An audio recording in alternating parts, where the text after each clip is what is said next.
Paris, 2 décembre 1851. À l'aube, la République s'effondre. Pas de barricades, pas encore de tirs, mais dans l'ombre, Louis-Napoléon Bonaparte exécute son plan, un coup d'État aussi précis qu'implacable, qui signifie la fin d'un régime fragile. La date n'est pas choisie au hasard. Le 2 décembre est un symbole gravé dans la mémoire nationale. Le sacre de Napoléon Ier en 1804, la victoire écrasante d'Austerlitz une année après, et en 1851, ce sera le jour d'un autre triomphe, celui d'un autre Bonaparte. Bienvenue sur la chaîne Chronorama, une journée d'histoire, et aujourd'hui on va remonter le temps lors du 2 décembre 1851. Mais avant d'en venir au coup d'État, il faut revenir en février 1848. La monarchie de Juillet dirigée par Louis-Philippe Ier s'effondre. Pourquoi ? Parce qu'elle incarne un régime pour les riches. Louis-Philippe Ier, surnommé le roi bourgeois, favorise les industriels et les banquiers tout en ignorant le peuple. Résultat, les classes populaires affamées se révoltent. La révolte de 1848 éclate et une nouvelle république est proclamée. Mais elle vacille déjà au bout de 3 années d'existence.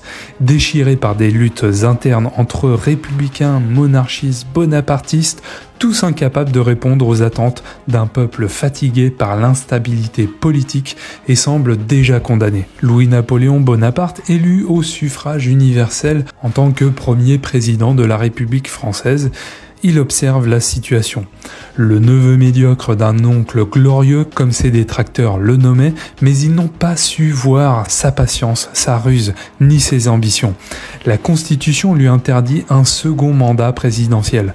Qu'importe, il place ses pions, renforçant ses soutiens au sein de l'armée, des institutions et des cercles d'influence. Louis-Napoléon s'inspire de l'histoire comme César traversant le Rubicon pour prendre le pouvoir à Rome. L'opération de Louis-Napoléon finira par imposer son régime par la force et se débarrasser de cette république déjà sclérosée. La nuit du 1er au 2 décembre, Paris dort sous un calme apparent.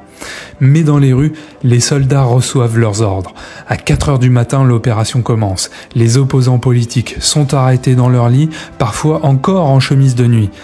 Pas seulement les républicains, des figures culturelles comme Victor Hugo ou Alphonse de Lamartine sont visées, renforçant certains à fuir, à d'autres se cacher. Au petit matin, les Parisiens découvrent des affiches rouges placardées partout. L'Assemblée nationale est dissoute, l'état de siège est proclamé, le suffrage universel est rétabli.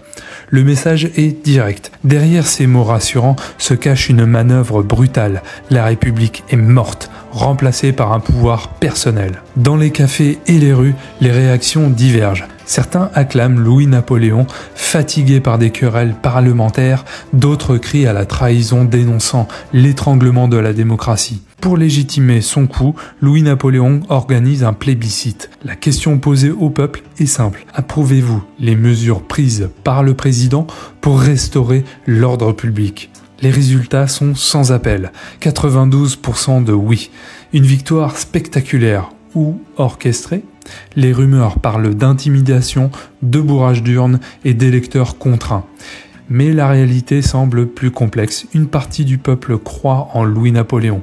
Il promet ce que la République n'a pas su offrir, la stabilité et un futur clair. Un an plus tard, toujours le 2 décembre, mais cette fois-ci 1852, Louis-Napoléon franchit la dernière étape de son plan. Il se proclame empereur sous le nom de Napoléon III. Le Second Empire transforme la France.